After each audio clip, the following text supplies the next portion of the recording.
We read this morning from John's Gospel, chapter 12, verses 1 through 8. 6 days before the Passover, Jesus came to Bethany, the home of Lazarus, whom Jesus had raised from the dead. There they gave a dinner for him. Martha served, and Lazarus was one of those at the table with Jesus. Mary took a pound of costly perfume made of pure nard, anointed Jesus' feet, and wiped them with her hair.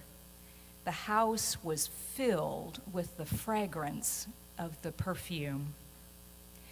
But Judas Iscariot, one of Jesus' disciples, the one who was about to betray him, said, "Why was this perfume not sold for 300 denarii and the money given to the poor?" Judas said this not because he cared about the poor, but because he was a thief. He kept the common purse and used to steal what was put into it. Jesus said, "Leave her alone. She bought it so that she might keep it for the day of my burial. You always have the poor with me, but you do not always have me." This is the word of the Lord. Thanks be to God.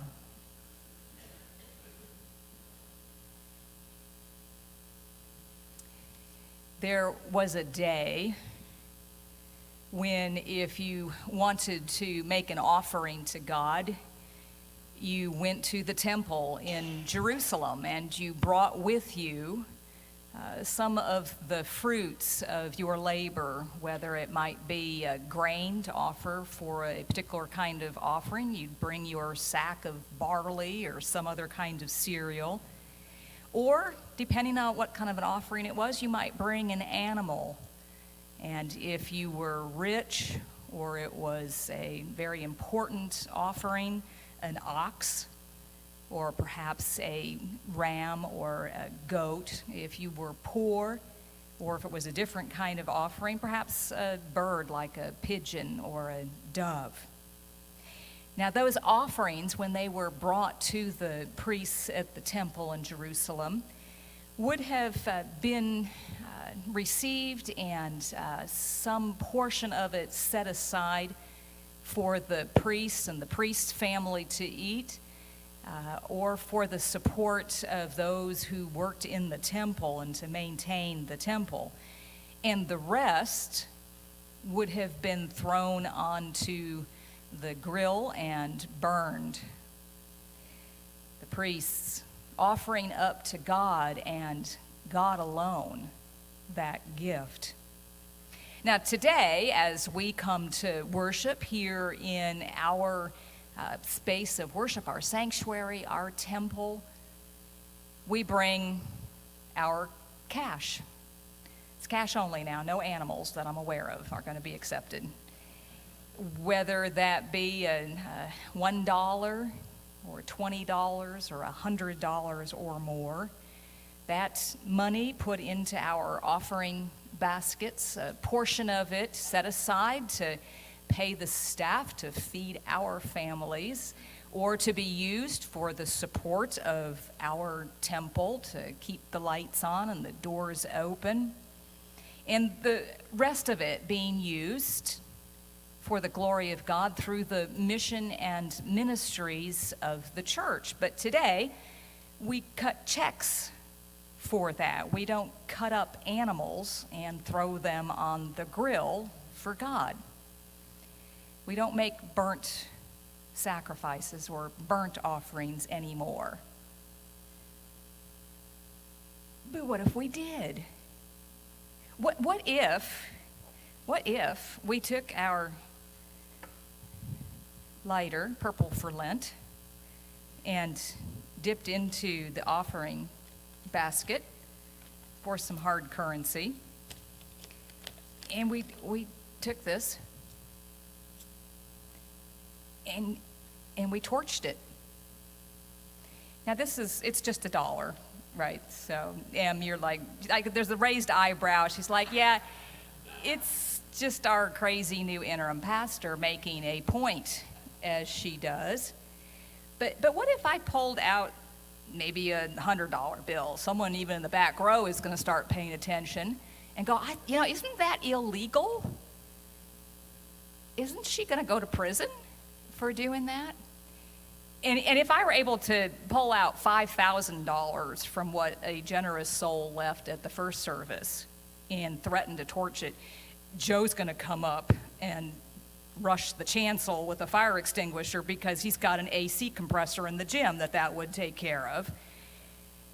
And if I was to have $50,000, and as your priest, put it on the grill, get my torch out and say, to you and to you alone, Lord, we offer this gift. You'd all come unhinged, right? The elders would be demanding my resignation and answers to a series of important questions. What are you thinking? How are we going to pay the bills now? Who's going to tell the person who gave that money what we did with it? Because it's inconceivable to us today. It's inconceivable to us that the person who gave that money, the donor of that $50,000, could have intended us to just throw it away like that, right? And so we read in verse 1, Mary took a pound of costly perfume made of pure nard, anointed Jesus' feet, and wiped them with her hair.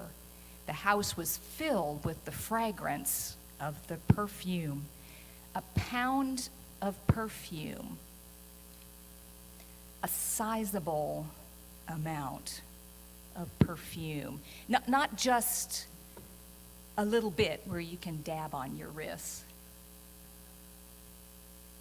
Enough perfume that it covered the smells. Think about the smells in this house. Of open flame cooking in the house or some portion of the house. The body odor of all of the disciples who have been on the road for some time with Jesus and are gathered to hear him preach and teach. Perhaps the livestock that is either in the attached cellar or off to the side through a window where there was no glass in those days. That's a lot of fragrance to fill the house with and to cover all those smells. And this was high-end perfume, not the cheap stuff. This was high-end. Scholars estimated that the value of that pound of nard was equivalent to a worker's annual wages, which in our dollars today, somewhere around 40 or 45,000, maybe the 50,000 even. That's extravagant, right? To use that much perfume, especially for something that was as temporary as something that was just going to smell good and then just dissipate. It's just going to go away, like the smell of incense or the smell that we lift up to God through a burnt offering. Now, we know that extravagance is a relative thing, right? If it's, costly to one person, it might not be so costly to another. We hear stories about a Bezos or a Gates or a Buffett dropping millions of dollars on charity, and we shrug because we know that that's just a fraction of their net worth. It's not really costing them anything. And there's a sense in which to be extravagant, it really needs to kind of have a financial cost, right? That's kind of how we talk about it. And we know that Mary was a woman of some means. She and her sister Martha and Lazarus were benefactors of Jesus' ministry. They are named as the people who owned the house where all of those folks came more than they went any other place and were fed and housed. They're named as householders, women as householders in their own right, not as wives or daughters. So presumably some kind of inherited wealth in her own name. So perhaps, the text is silent on this, but from what we can glean, perhaps the cost to marry was not so much a financial cost after all, as impressive as it is for us today to think about that. The cost to marry may have been in other terms. For a woman of her social standing, it would have been a scandal for her to unbind her hair and kneel down and touch in an intimate way Jesus' feet. It would have been undignified for her as a woman of means to have washed Jesus' feet. That was a job for slaves and servants, the lowest people in her household, not for her. And it would have also been shocking in her day for her to have presumed to be a disciple of Jesus, to not just be anticipating his burial and therefore providing for his burial, but look at the prophetic act that she performs without protest, that Jesus will soon require of his disciples to demonstrate their love for one another. What did he do on Maundy, Thursday, but humble himself and wash the disciples' feet and say, I command you to do the same. So perhaps the cost to her was in those intangible, demonstrative, or action ways that she moved.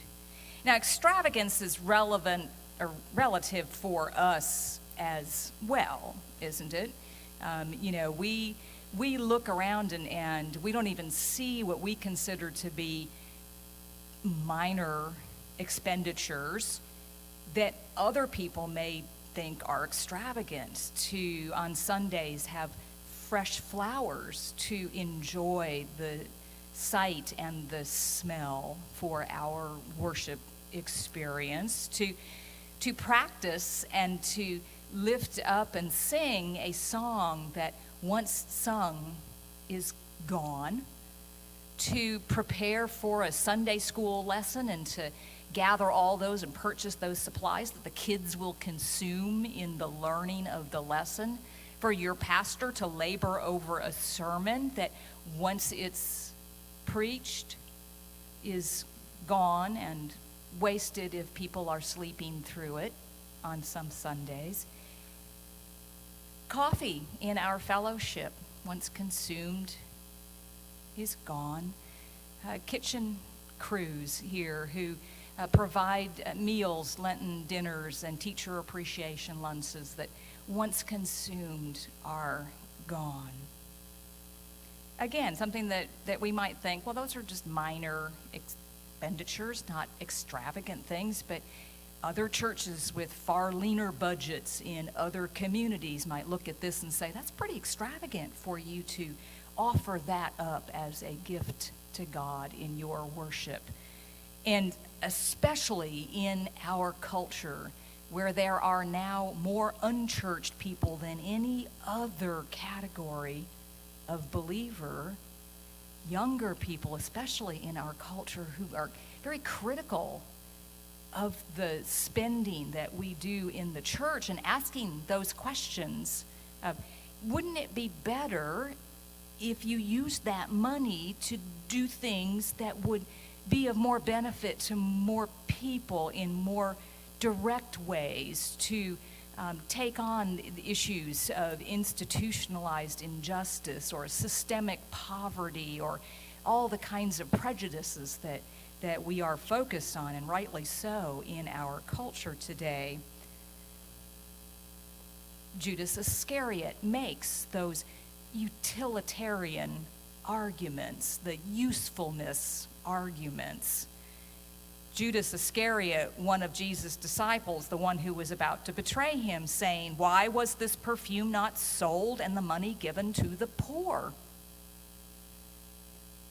Wouldn't we have gotten more bang for our ministry buck, Jesus, if we used that money and gave it to the poor? And it's a compelling argument. It was compelling then and it's compelling now. $50,000 today would support many worthy ministries and missions in our community. It certainly would have done the equivalent in Jesus' day.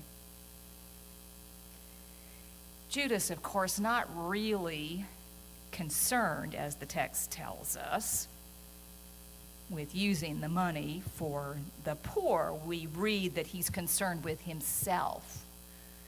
He's a thief. He dips into the offering basket and takes for himself.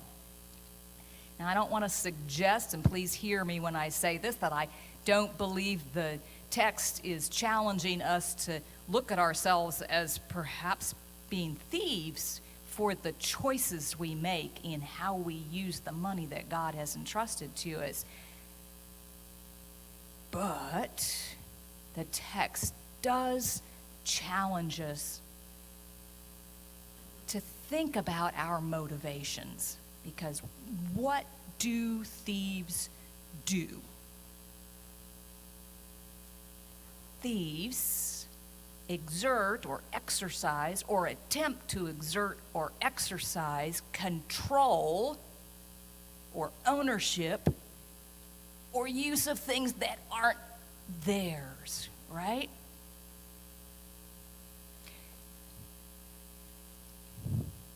The money put in the offering basket is not mine. Unless you were here at the first service, it's not yours either.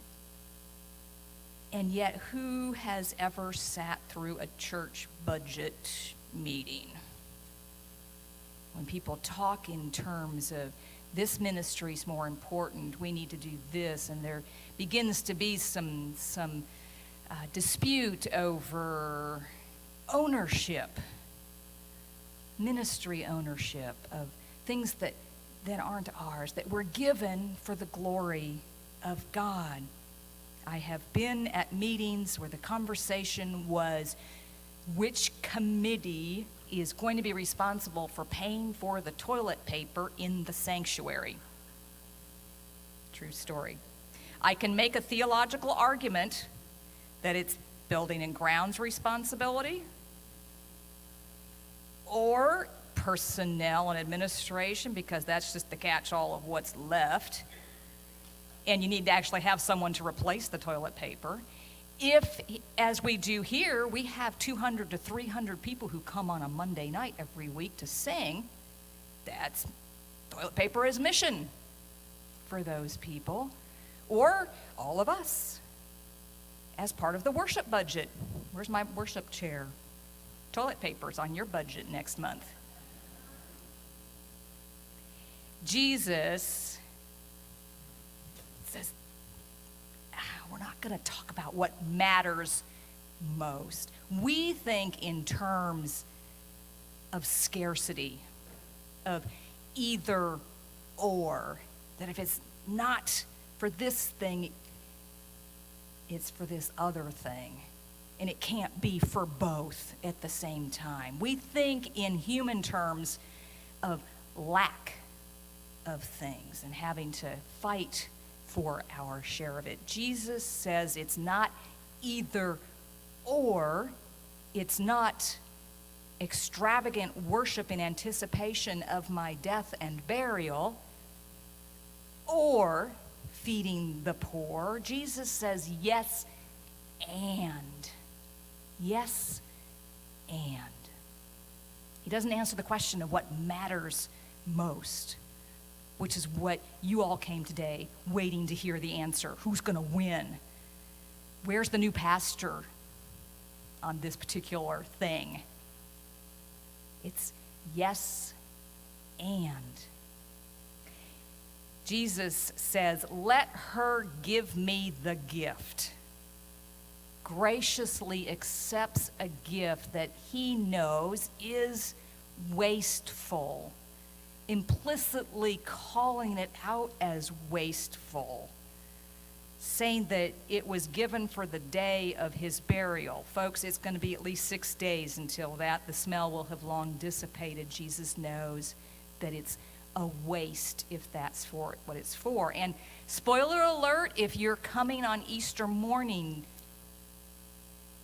Jesus doesn't need anything for his burial, right? Because he's going to rise from the grave. Jesus says, let her give me the gift. Leave her alone. He doesn't say, don't feed the poor either, though, does he? Doesn't say, don't feed the poor. He also acknowledges that there are and will continue to be always opportunities to feed the poor. Yes, gift. Yes, feed the poor. Yes, and. Our text for today challenges us to think in those kinds of terms, to not think about scarcity and lack, to stop thinking in terms of there's not enough to go around, but to think in terms of abundance, because why did Jesus come? He came to bring life, abundant life, right? Abundant life now and the promise of eternal life to come. And everywhere Jesus goes, what is there? Abundance. Water being turned into wine at a wedding where there's so much that they can't drink it all. Crowds of 5,000 being fed from little loaves of bread and small fish with baskets left over. Fish that jump into nets and are so heavy they can't drag them to the shore. Jesus is about abundance. And we think in terms of there's not enough. There's not enough. Our text challenges us to see that generosity breeds generosity. We see people being generous with their gifts, and we want to be a part of that. We want to give and be a part of that abundant life. We see others and are moved to do the same. We are called to do the same. Mary made a costly gift of her whole person, kneeling down with her hair and the most expensive thing in her house that she could find to worship God. Like Mary, we are called to be extravagant in our worship of God. And care for one another, not just here in this congregation, but in our community and in Central Florida and even to the ends of the world with our mission.